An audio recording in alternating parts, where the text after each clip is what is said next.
Welcome to the Thermie Living kitchen again. So yeah, I have Lauren here again, and we make a focaccia. Yes. And a special one. We're going to do a wheat-free focaccia. So we're going to be using a little bit of different ingredients. You'll notice the consistency of the dough will be a little bit different too, so not quite as thick and doughy-like as traditional ones, but it will still bake into a beautiful, soft and light dough, Yum. which will be delicious. Yum. Good. So, okay, should we get started? Yes. What should we do first? Okay, so what we've got here is we've got some brown rice, some millet, and also some basmati rice. And we're going to mill that into a flour to begin with. So we'll pop that straight into our bowl. Okay, should be around about 250 grams in total, give or take a little. It's not going to matter too much. So, and how much rice and how much millet? I should say that too, yeah. So you can mix it up a little bit, but I usually like to do around about 50 grams of millet, 100 grams of brown rice, and 100 grams of the basmati rice. Oh, good. Yeah. Okay. But if there's something you can't have in there, or a grain or a seed or something, you can always swap it for whether it's buckwheat. You could use all white rice, but it's completely up to you as long as you've got those 250 grams. Okay. Good. So we're going to mill that one. So it's just for 1 minute on speed 9. Good.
This minute.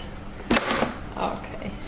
Perfect for those who need to be on gluten-free diets like myself with celiac disease. So we now have our perfectly milled flour. Wow, that looks really good. So smells nutty too. That's the millet that gives it the nutty millet, flavour. yeah, I like millet. So how long are you now on a gluten-free diet? Since I was 11, so around about 13, 14 years now. So a little while, but you feel the difference? Definitely, yeah. To eat something, even a tiny crumb, wiped out for days. So really? Is it so bad? Oh. Yes. Okay. Which is the beauty of being able to have a lot of gluten-free options that are out there now. So all these different flours and things and grains and seeds that we actually can have now. It's fantastic. So yeah, that's true. That's the beauty of this recipe too. So what we're going to do, we've got the spatula as well. Spatula? Yeah, we're going to pop in, we're going to use a teaspoon of xanthan gum. That's just to help bind it a little bit. Use guar gum in there if you wanted to, whichever one you've got.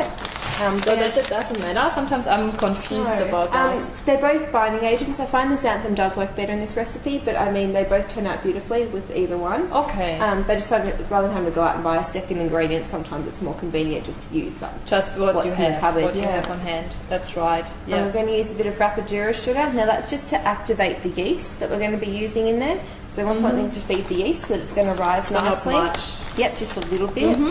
And then we also want a tiny bit of salt. We're using Himalayan salt here. So half a teaspoon. Beautiful. A little more than a teaspoon, so we'll do that. And then with that, we're going to mix it 30 seconds, speed 9. Actually, I'll scrape my I haven't. Let our spatula. Good. Okay. This for 30 seconds. It's just to blend it all together and also to mill that flour a little bit finer as well.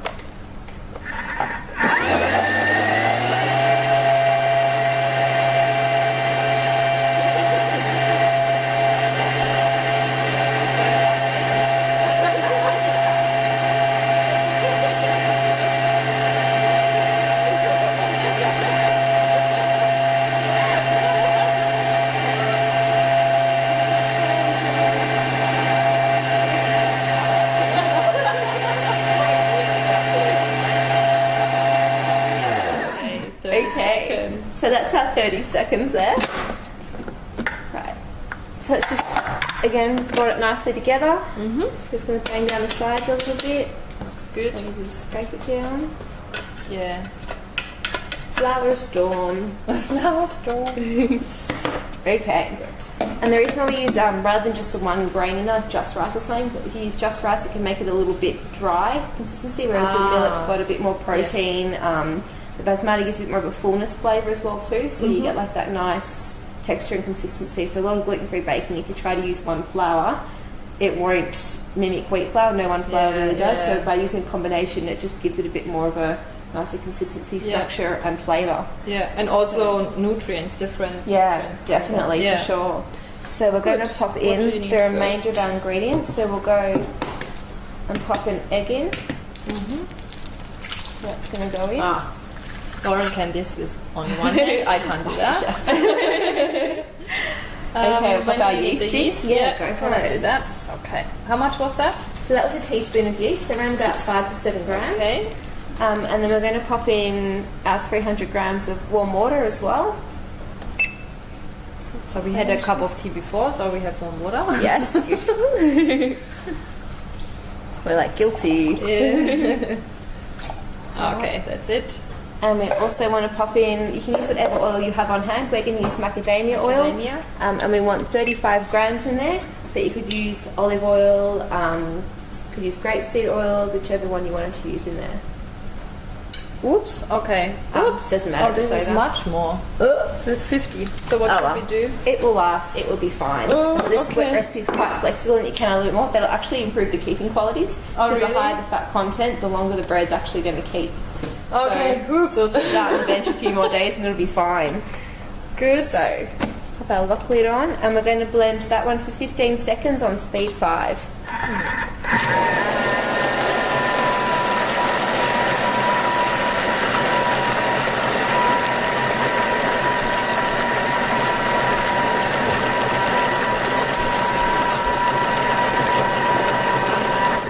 Perfect. Done. And now, so that it's all evenly incorporated, you don't have to do this step, but I just find it actually helps it blend together nicer. Scrape down the sides of your bowl once more, get off those last little bits of flour, and also make sure all the dough's lifted out. You can see it's starting to come together. Yeah. And like I said, it's not going to be like your regular focaccia dough where you can pop it out and knead it and that. The gluten-free is always going to be a little bit more runnier. Which you actually want, because when it goes in the oven, it's just going to help the carbon dioxide and also the yeast and that within there rise during the baking process. So I'm going to blend that for another, 5 seconds, speed 5. Well, not more. Not long enough to walk away. We did that 1 second too long. Oh my god. Okay. So what I might get you to do, Andrew, is to hold that down in there for me. So we've just got our loaf tin that we're using. So we're using about 22 centimetre by 12 centimetre loaf tin. And it's going to be like a high-rise focaccia. Pull that in. This is going to be set aside to brew for a little while. So could you add some herbs or something like that? You can, for sure. You can pop in some rosemary. You could do olive and sun-dried tomato in there. Something that I mentioned, putting, what was it? I think it was dates, and it was a really weird combination. Okay. But it actually makes it like a fruit loaf, because it's the nuttiness of the millet actually gives it a little bit of a sweet kind of taste, but not too much, not overpowering. Date and walnut, that's what it was. Date and walnut? Yeah. Well, why not? So it's like savoury kind of, but when you toast it, it comes out beautiful. And we just want to get that last bit of dough off the blade, so we'll turbo that for a second. And I have some of mine. Okay. Nice and easy. Off the blades. Oh, yes. Just get the last lot of that mixture in.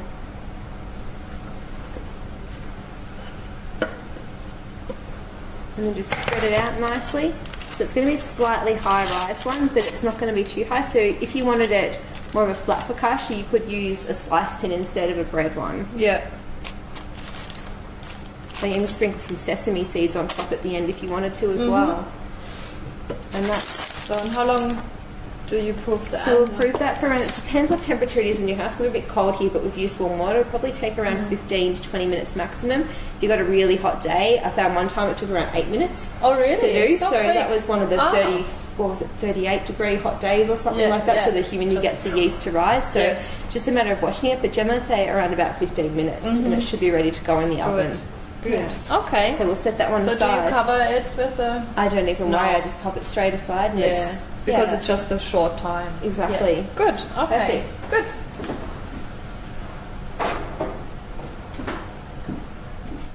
So, wow, that was only 20 minutes. Yeah, about 20, 25. I think we let it overproof a little bit, but we're going to pop that in the oven now. So that's our focaccia that's nicely risen.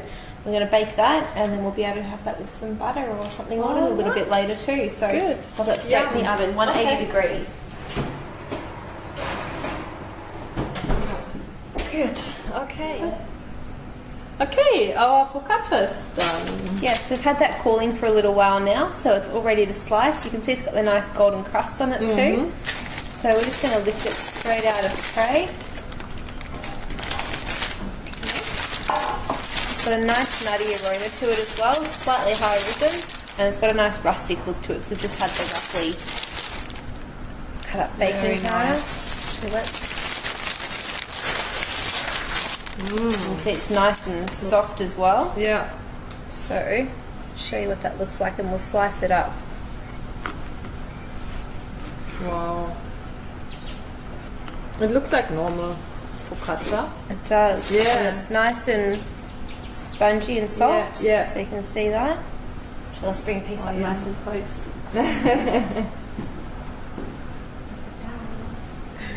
Yum. Now, did you want to have a taste? Yes, absolutely. I love the end of the crust. Yes. A little bit of butter. And you can see how really spongy that is. It freezes beautifully too, so you can slice and freeze this loaf. It's great for breakfast too. Got some poached eggs with it. That sounds good.